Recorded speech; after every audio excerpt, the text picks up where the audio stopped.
नमस्कार मित्रांनो, कोण होतीस तू, काय झालीस तू? मालिकेच्या आजच्या भागामध्ये कावेरी आता रस्त्यावरून चालत असते. त्याच वेळेला तिला खूप त्रास होत असतो.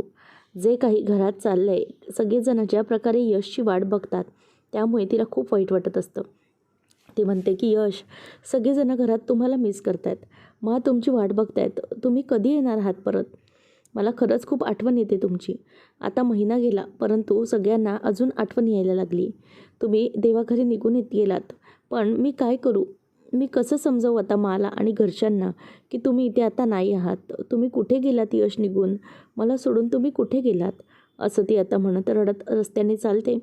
तेवढ्यात ती चालत येत असताना समोरून एक माणूस तिच्या अंगावरती ओढणी टाकतो आणि तिला स्वतःच्या जवळ ओढतो. आणि त्याच वेळेला त्यांच्याचवर फुलांचा पुष्पवर्षाव होऊ लागतो. आता त्याच वेळेला सुरुवातीला समोरच यशला कावेरी पाहते. खरं तर यशचा तो बहुरूपी पाहून कावेरीला अगदी जबरदस्त असा धक्का बसलेला असतो. कारण तेव्हा ज्याला ती पाहते तेव्हा त्याला पाहून ते असं वाटतं की नक्की यश. आता ती त्याच्याकडे अगदी वरखाली पाहतच राहते. त्याच वेळेला मग आता ती त्याच्याबरोबर अगदी तिने डान्स केलेला असतो. ती गप्पच बसते आणि मग यश हा तिच्याकडे बघतो आणि म्हणतो की काय हो, काय झालं मॅडम? आणि तुम्ही मध्येच कशा काही आल्या शेटच्या? तेव्हा आता यशचा इथे हा डान्सच सुरू असताना कावेरी त्याच्याकडे बघत असते की नेमकं हे यश सगळं काय करतो. तेवढ्यातच तिथून प्रोड्युसर येतो आणि म्हणतो की काय चाललंय? Cut cut. अरे, मध्ये काय केलं आहे तुम्ही लोकांनी? कोण आहे हा हिरो आणि ही कोण आहे? असं आता त्यांना ते विचारत असतात. कावेरी त्यावेळेला त्या माणसाकडे पाहतच राहते, कारण की तिला यामधले काहीही माहीत नसते. नंतर मग जो युग असतो तो म्हणतो की सर, कसा वाटला तुम्हाला परफॉर्मन्स? एकदम चार चांद लावून टाकली ना परफॉर्मन्सला. हो, मला माहिती आहे तुम्ही हे जर एकदा बघितलात ना तर पुन्हा पुन्हा ते पाहतच राहणार तुम्ही. त्यावेळेला मग आता सगळेजण त्यांच्यासाठी टाळ्या वाजवायला लागतात आणि युग म्हणतो की बघितलं, सगळेजण माझ्या परफॉर्मन्ससाठी टाळ्या वाजवत आहेत. त्यामुळे सर आता तुम्हाला ठरवायचं आहे. आणि मग तो कावेरीकडे बघतो आणि म्हणतो की काकूबाई, काय झालं? तुम्ही माझ्याकडे अशा का बघत आहात? ओहो, अशा बघाल तर नुसत्या बघतच राहाल माझ्याकडे. म्हणजे काय, माझ्या प्रेमात बिमात पडताय की काय? असं कावेरीला तो विचारतो. त्याबरोबर तिला राग येतो आणि ती त्याच्याकडे बघतच राहते. मग तो म्हणतो की काकूबाई, चला ठीक आहे, काही हरकत नाही. इथे डान्स होता आणि त्याच्यासाठीच तुम्ही आलात, पण ठीक आहे, काही हरकत नाही. थोडंफार तर दाखवलं ना मी समोरच्याला, हरकत नाही. त्यानंतर आता कावेरी त्याच्याकडे बघतच राहते. तो म्हणतो की सर, कसं वाटलं काम? एकदम हिरोची ॲक्टिंग केली ना, एक नंबर. तेव्हा तो म्हणतो की हे बघ, असं काहीच केलेलं नाही आहेस तू. उलट तुझं काम हे एक नंबरचं थर्ड क्लास होतं. तेव्हा लगेचच पुढे मग तो म्हणतो की दाखवा ना. बाकीच्या पब्लिकला तो बोलून दाखवतो की बघा, माझी ॲक्टिंग तुम्हाला एक नंबर वाटली की नाही? बघा बघा लवकर, असं म्हणून तो सगळ्यांना दाखवत असतो. आणि सगळेजण टाळ्या वाजवा असं म्हणत असतो. त्यावेळेला आता प्रोड्युसर म्हणतो की हे बघ, तू उगीच काही बोलू नको. तुला हे सगळं जे काही होतं आहे ना, ते मला चांगलंच माहिती आहे. तू हे सगळं मुद्दाम करतो आहेस की नाही, त्यामुळे हे सगळं होतं आहे. तेव्हा तू सारखं इथे येत नको राहू. आणि हो, तुझ्या आईची इच्छा आहे ना तू पिक्चरमध्ये काम करण्याची, मग आईला सांग, आईकडे जाऊनच घरी हा रोल करायचा. समजलं? इथे अजिबात यायचे नाही. आणि सगळ्या रोलची वाट लावून टाकली. आता तो प्रोड्युसर त्याच्यावरती चिडतो आणि म्हणतो की चला रे, परत सगळ्यात सेटअप करायला घ्या. हे सगळं चुकवलं आहे या माणसाने. तेव्हा आता तिथे यशला खूप वाईट वाटलेलं असतं. कावेरी लांबूनच त्याच्याकडे बघत बसलेली असते. नंतर मग यशच्या बाबतीत ती विचार करते की हे इतकं सरळ कसं असू शकतं? कारण की स्वतःच्या हाताने यश मेलेला तिने पाहिलं. ती म्हणते की हे कसं सहज आहे? म्हणजे मी स्वतःच्या हाताने यशला अग्नी दिला आहे आणि मग हा यश म्हणजेच हा युग इथे कसा काय अगदी यशसारखाच हुबेहूब दिसणारे व्यक्ती, आवाज सेम, सगळं काही सेम, कसं काय असू शकतं? तर इथे आता जो युग असतो तो बाजूला येऊन बसतो आणि तो शूटिंगच्या इथून बाजूला येऊन खुर्ची घेऊन तिथंच बसतो आणि म्हणतो की माझ्या टॅलेंटची ना कोणाला कदरच नाही आहे. माझं टॅलेंट इतकं चांगलं आहे, पण कोणाला काही त्याबद्दल वाटत नाही. एकदा की मला सुपरस्टार होऊ दे, मग मी या सगळ्यांना दाखवतो काय करायचं ते. तेवढ्यातच आता तिथे कावेरी येते आणि तो म्हणतो की बोला, काय झालं? तेव्हा मग ती म्हणायला लागते की हे बघा, असं काही नाही आहे. मग तो बघतच राहतो आणि म्हणतो की काकूबाई, काय झालं? माझ्याकडे जर असंच पाहत राहाल ना तर माझ्या प्रेमात पडाल, समजलं? तेव्हा कावेरीला आता काय बोलायचं काही समजत नसतं. ती बघतच राहते की हा असं कसं असू शकतं. म्हणजे यशसारखा दिसणारा एक सेम बहुरूपी, सेम चेहऱ्याचा कसं काय असू शकतं, असा विचार डोक्यात येत असतो. तेव्हा आता यश म्हणतो की "ओ काकूबाई, मग असं वाईट वाटून घेऊ नका बरं का. अहो मगाशी तुमच्यासोबत मी डान्स केला, त्यामुळे तुम्ही आता माझ्या मागे आलात का? असं अजिबात समजू नका. मगाशी ना मला फक्त एक डान्सर हवा होता, तो मी घेतला. पण बघितलं ना कसं केलं त्या लोकांनी ते? मला बाजूला करून टाकलं. काय ना टॅलेंटची तर काही कदरच नाही आहे. म्हणूनच तर मला या सगळ्याचा खूप राग येतो. या टॅलेंटची यांना कदरच नाही आहे." नंतर मग कावेरी म्हणते की "पण यश?" तेव्हा तो म्हणतो की "मॅडम हो, तुम्ही असं काय म्हणता? यश नाही, माझं नाव बघा किती मॉडर्न आहे. तुम्ही मगाशी काय म्हणालात यश आणि माझं नाव आहे यश. म्हणजे त्या माणसाचं कोणाचं तुम्ही शोधताय त्याचं नाव यश आहे ना? पण हे नाव खूप बोरिंग आहे. त्यामुळे आता मी जे काही सांगतो ना, ते प्लीज तुम्ही ऐका." असं म्हटल्यावर आता इथे हे सगळं होत असताना कावेरीला काहीच कळत नसतं की नक्की हा यश आहे की आणखी कोणी आहे. आणि त्याच वेळेला आता जी हिरोईन असते ती आलेली असते आणि ती आल्याबरोबर आता तिच्याबरोबर सेल्फी वगैरे काढत असतात. तो यश म्हणजे जो युग असतो तो मुद्दाम मागून जाऊन जाऊन नाटक करून दाखवत असतो आणि तिच्या सेल्फीजमध्ये येत असतो. आणि ती बसायला जाणार असते. तेव्हा तो मुद्दामच पुढे जातो आणि ती हिरोईन बसायला जाणार तेवढ्यातच तिची खुर्ची मागून खेचतो आणि ती बिचारी खाली पडते.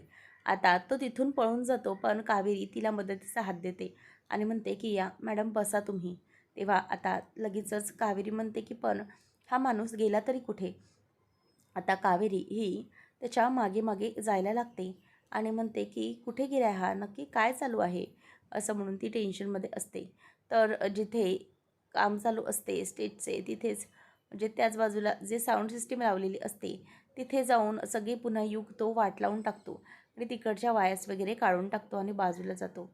नंतर मग आता निशाबद्दल सांगत असतात. लगेच विद्या म्हणते की "माझ्या भावाचं स्थळ ना म्हणजे आम्ही सांगितलं आहे की मुलगी पसंत आहे म्हणून खरंच आणि भाऊ पण निशाचा फोटो वगैरे बघून तिला भेटायला वगैरे लग्नासाठी तयार झाला आहे आणि कसं आपल्या घरातलंच आहे लग्न त्यामुळे अगदी काही वाटणार नाही. आणि तुम्हाला माहिती आहे का माझ्या भावाने आता इंटरनॅशनल पण कंपनीमधून पूर्ण व्यवस्थितपणे पदवी घेतली आणि तो आता कधी तिकडेच असेल. आपल्याला नंतर आपली मुलगी दिसणारही नाही."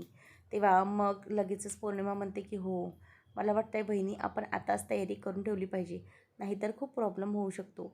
त्याच वेळेला मग आता विद्याच्या बाबतीत काय करायचं याचं टेन्शन त्यांना आलेलं असतं.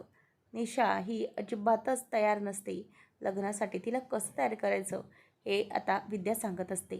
त्यावेळेला मग आता लगेच पौर्णिमा म्हणते की "हो ना खरंच कळत नाही ही मुलगी निशा हिला कसं सांगायचं ते." तेव्हा आता म्हणते की "नका काळजी करू, आपण एक काम करूया. आपल्याकडे यश आहे ना, यशला आपण सांगूया की जरा तिच्याशी जाऊन बोल, तिला भेट म्हणून." एकदा की यश भेटला, बोलला की काम तमामच झालं म्हणून समजायचं. तर इथे आता युग हा टेन्शनमध्ये असतो. तो देवळाजवळ येऊन उभा राहतो आणि नेहमीप्रमाणे देवाचे भक्त म्हणून तो हात जोडत असतो आणि म्हणतो की "हे देवा, असं का केलंस तू माझ्याबरोबर? म्हणजे मला ॲक्टिंगची खूप हौस आहे, टॅलेंट आहे, सगळं काही आहे, परंतु माझ्याकडे फक्त पैसा नाही आहे." देवाला हात जोडून युग म्हणत असतो की "प्लीज देवा असं करू नकोस. माझ्या बाबतीत काहीतरी विचार कर. कारण मी इतकी मेहनत करतो. माझ्याकडे टॅलेंट आहे, फक्त पैसा नाही आहे. पण माझी तू अशी वाताहत करू नको ना. माझ्यासाठी काहीतरी कर." असं सगळं ती आता म्हणत असते. नंतर युग हा म्हणत असतो की "देवा, तुला माहिती आहे मी सगळं काही करू शकतो. माझ्याकडे टॅलेंट आहे, सगळं काही आहे. फक्त तुझी साथ हवी आहे. देवा एकदा की तू साथ दिली ना की मी सगळं काही करू शकतो." असं म्हणून आता यश म्हणजे जो युग असतो तो देवाकडे हात जोडून सगळं काही मागत असतो. "फक्त तुझा आशीर्वाद सोबतीला राहू दे. मी काहीही करायला तयार राहील. या लोकांना माहीत नाही की माझ्यामध्ये काय टॅलेंट आहे. देवा फक्त ते टॅलेंट तुला माहिती आहे की माझ्यामध्ये काय आहे आणि ते तू सगळ्यांसमोर लवकरात लवकर सिद्ध करून दाखव. मला संधी दे. मी तुझ्याकडे रोज येतो की नाही, मला एक संधी मिळू दे. मी बघ काय करू शकतो ते." असं म्हणून आता तिथे देवाला म्हणजेच दगडाच्याच त्या असलेल्या रस्त्यावरच्या देवाला तो हात जोडून बोलून दाखवत असतो. त्याच वेळेला आता कावेरी पण तिथेच पोचलेली असते. कावेरी म्हणते की "हे सगळं काय चालू आहे? मी जिथे जिथे जाते तिथे तिथे मला हे का दिसतात? नक्की काय संकेत देते देव मला की हा यशसारखाच दिसणारा हुबेहूब युग आहे, पण सारखं सारखं देव मला त्याच्या पाशीच का आणून सोडतोय?" असा विचार कावेरीच्या डोक्यात सुरू असतो. कावेरी म्हणते की देवा, मला खरंच कळत नाही, माझं यश जाऊन महिना झाला आणि आज बरोबर महिन्यानंतर हा यशसारखा दिसणारा हुबेहूब त्याचा अगदी चेहराच माझ्यासमोर उभा आहे. इतकं कोणी सारखं सेम कसं असू शकतं? कावेरी आता देवाला हात जोडते आणि जर काही खरंच असं असेल तर देवा प्लीज माझ्या गोष्टी व्यवस्थितपणे पार पाडू दे. नंतर हे सगळं होत असताना कावेरी बघतच राहते आणि कावेरीला मात्र जबरदस्त धक्का बसतो, कारण की तिथून युग हा निघून गेलेला असतो. कावेरी सगळ्या गोष्टींचा विचार करते. ती म्हणते की मला तर कळत नाही, मी यशला स्वतःच्या हाताने अगदी दिला होता, मग हा माणूस हा कसा काय आला इथे? तर हा जो युग असतो तो अगदी झोपडपट्टीमध्ये राहणारा असतो आणि तो चालत चालत निघालेला असतो. तेवढ्यातच त्याचा म्हणजे त्याच्या खिशात फोन वाजत असतो. तो जोरजोरात आता इकडे तिकडे आजूबाजूला नाचू लागतो, फोन व्हायब्रेट होत असतो म्हणून. मग तो बघतो आणि म्हणतो की हा फोन कोणाचा राहिला माझ्याजवळ? आता तो फोन बघतो तर माचा फोन असतो. आता मा कॉलिंग बघून त्याला अगदी भरून आल्यासारखं होतं. तो म्हणतो की मा का फोन आया आहे, काय करू? फोन उचलू की नको उचलू? उचलू की नको उचलू? असं त्याचं सगळं सुरू असतं. नंतर मग तो काही फोन उचलायला जातच नाही आणि विचार करतो की नक्की मला विचारलं पाहिजे की हे सगळं काय आहे? आणि मला तर असं वाटतंय की हा जो फोन आहे ना, तो फोन माझ्याकडे मी ठेवला पाहिजे. खरं तर कावेरीचाच फोन त्याने आणलेला असतो. आता कावेरी घरी आल्यानंतर देवीला नमस्कार करत असते. त्याच वेळेला नमस्कार करत असताना तिथून मा येते आणि म्हणते की काय गं कावेरी, तू काय करतेस? तेव्हा मग ती म्हणते की काही नाही मा. मग त्यावेळेला विद्या म्हणते की देवीकडे पूजा करतायत त्या. लवकरात लवकर यश भाऊजी परत येऊ देत म्हणून पूजा चालली हो ना. तेव्हा त्या दोघीजणीही तिच्याकडे बघून अगदी तिची मस्करीच करत असतात. नंतर मग आता यश म्हणतो की तुला माहिती आहे का भावा, अरे आज आपली मस्त ॲक्टिंग झाली. तेव्हा मग दुसरा पंटर म्हणतो की अच्छा, म्हणजे कुठे झाली ॲक्टिंग, कुठे होता सेट? तेव्हा तो म्हणतो की अरे सेट बीट काय, मधल्यामध्येच मी गेलो होतो, परंतु काय आहे त्या लोकांना ना आपली कदरच नाही आहे. जाऊ दे, ते काय असू दे, परंतु आता तो कावेरीचा मेसेज घेतो आणि म्हणतो की आपल्याला फार मोठा माल हाती लागलेला आहे. बघ हा फोन बघ. तेव्हा कावेरीचा फोन पाहिल्यानंतर त्याच्या लक्षात येतं की हा फोन आपण यूज करूया, म्हणजेच हा फोन आपण वापरायचा. आणि मग त्यावेळेला तो म्हणतो की आता मग काय करायचं?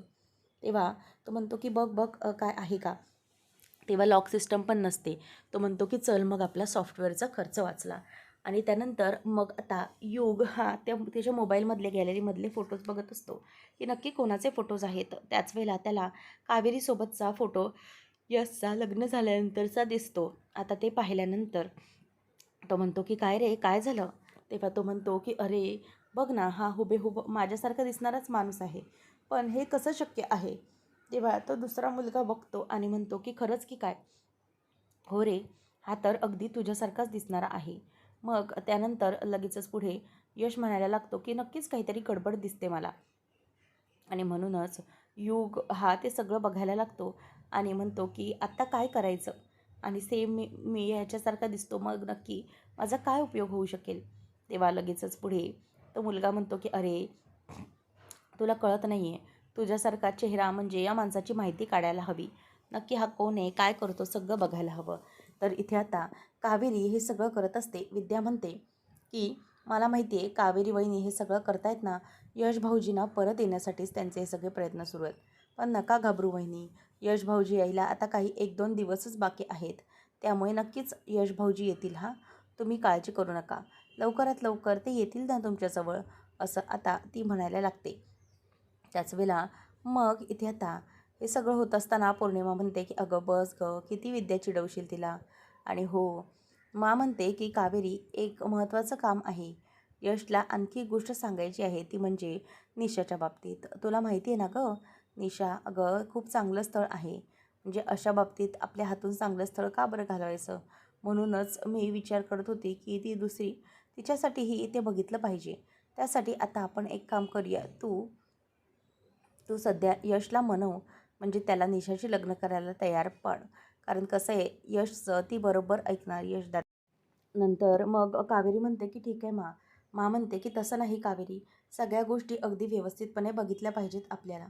कारण की काही झालं तरीही कुठेही काही चुकायला नको. तेव्हा मग आता कावेरी विचार करतच राहते की नेमकं आता काय करायचं. मा म्हणते की हे बघ कावेरी, एकदा की यश आला ना की सगळ्या गोष्टी व्यवस्थित होतील हो. त्या निशालाही तयार व्हावंच लागेल आणि तो इतकं व्यवस्थित समजावेल की ती प्रत्येक वेळेला दादाचं ऐकते. तर इथे युग जो असतो तो टेन्शनमध्ये असतो, कारण त्याच्यासारखाच दिसणारा कोणीतरी सेम आलेला असतो म्हणून त्याला काळजी वाटते. तेव्हा मग दुसरा माणूस म्हणजे दुसरा मुलगा येतो आणि तो म्हणतो की अरे बाबा तू इतका टेन्शनमध्ये. तेव्हा तो म्हणतो की बघ ना, या फोटोमुळे मला टेन्शन आलं आहे. खरं तर मोबाईल मी घेतला, परंतु माझ्यासारखा दिसणाराच एक व्यक्ती माझ्या समोर आला. आता काय करायचं मला काही कळत नाही. त्यानंतर मग आता तो मुलगा म्हणतो की हे बघ भाई, त्याची सगळी हिस्ट्री काढली पाहिजे आपल्याला आणि त्याची एकदा की सगळी हिस्ट्री काढली ना, मग लक्षात येईल की नक्की काय आहे ते. तेव्हा आता यश त्याला म्हणतो की काय मग तू हिस्ट्री काढलीस की नाही. तेव्हा तो म्हणतो की अरे बाबा, हा माणूस आहे ना, मोठा माणूस आहे, मोठा घरचा श्रीमंत बिझनेसमॅन माणूस आहे. आता तू त्याचा चेहरा बनवून त्याच्या घरात जा, म्हणजे काय, मी प्रोड्युसर होणार आणि तू सुपरस्टार ॲक्टर. आपली तर आता पूर्ण मजाच येणार, असं म्हणून आता युग खुश होत असतो.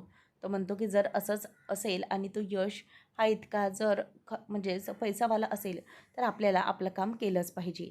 नंतर मग आता पौर्णिमा म्हणत असते की कावेरी, काय गं काय झालं.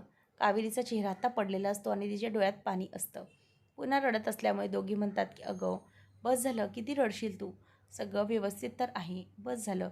असं म्हणून आता ती त्याला समजावत असते की आम्ही समजू शकते, जोपर्यंत यश येत नाही ना तोपर्यंत तुझ्या जीवात जीव लागणार नाही, बरोबर ना.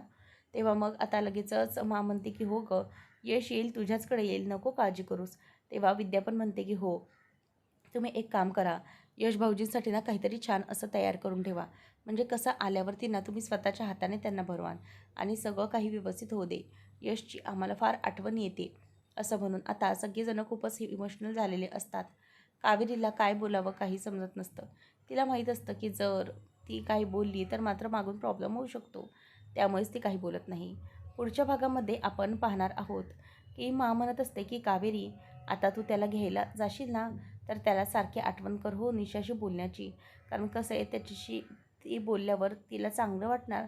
आणि दुसरी महत्त्वाची गोष्ट ती म्हणजे की तू पण लवकर जा आणि त्याला सतत आठवण करून देत जा गाडीतून येताना की तुला बोलायचं निशाबरोबर. तर तिथे मा येते आणि म्हणते की कावेरी, अगं तुझा फोनवरून माझा माझा फोन कसा काय येतो, तुझा फोन आहे कुठे. कावेरी घाबरते की तो फोन हा नेमका कुठे राहिला.